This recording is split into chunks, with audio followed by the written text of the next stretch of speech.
রাধে। আমরা এখন তারাপীঠের জন্য রওনা হচ্ছে। এখন জয় রাধে। তো দেখতেই পাচ্ছ যে আমরা চললাম, তো বাসে দেখতেই পাচ্ছ কত লোক।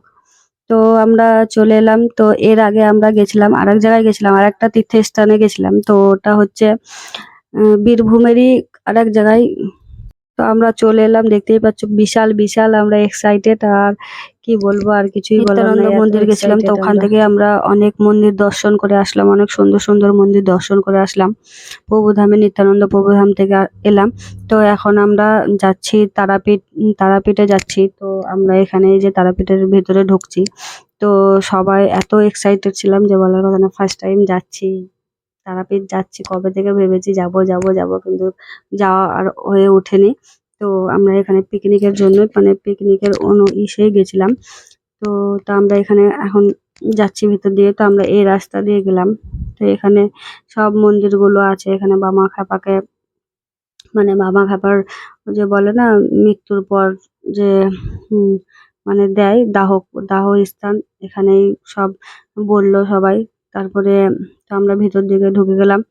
আমি দেখলাম সব বাবারা, মানে সব বাবাগুলো সব পুজো করছিল, যজ্ঞ টজ্ঞ করছিল। তো মানে কোনোদিন দেখিনি, ফার্স্ট টাইম তো এলাম।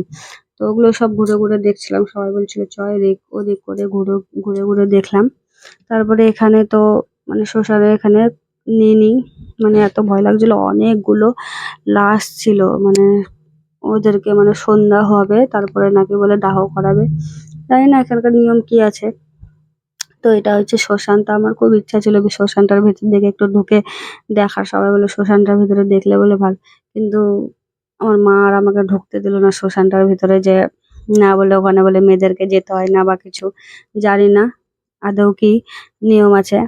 তো তারপরে আমরা ঘুরে ঘুরে দোকানগুলো দেখছিলাম, কিছু কিছু জিনিসগুলো কিনছিলাম, দেখে দেখে ঠাকুরের ছবি, মালা, তারপরে আমাদের পুচকির জন্য, তারপরে আমাদের গোপুর জন্য, আমার দিদির গোপুর জন্য সব কিনলাম। গোপুর জন্য জামা, কানের মালা, তারপরে আমার জন্য কিছু কিনেছি। মানে বাড়ির সবার জন্য যারা যারা ছিল তাদের জন্য একটা একটা করে সবই কিনেছি, মোটামুটি সবই কিনেছি। তারপরে চলে আসলাম মায়ের মন্দিরে। তো মন্দিরে এসে কি বলবো ফিলিংসটা, যে মাকে দেখে ফার্স্টে দেখে আর কি বলবো, মানে অনুভূতি আলাদা হয়ে গেছিল তখন। মানে গায়ের মধ্যে কাঁটা দেয় না, ওরকম একটা অনুভূতি হয়ে গেল, যে কোনোদিন তো দেখিনি, ফার্স্ট টাইম।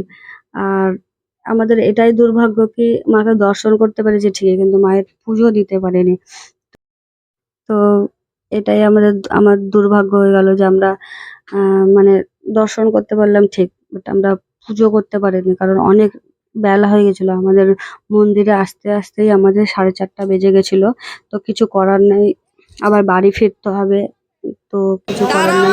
তো সব থেকে হচ্ছে বড় ব্যাপার যেটা, যে আমি মায়ের প্রসাদ পেয়ে গেছি। তো আমি বিশাল খুশি হয়ে গেছি যে ওখানে বিক্রি করছিল মায়ের প্রসাদ হাঁড়িতে করে, মাটির ভাঁড়ে করে। তো ওটাই নিলাম।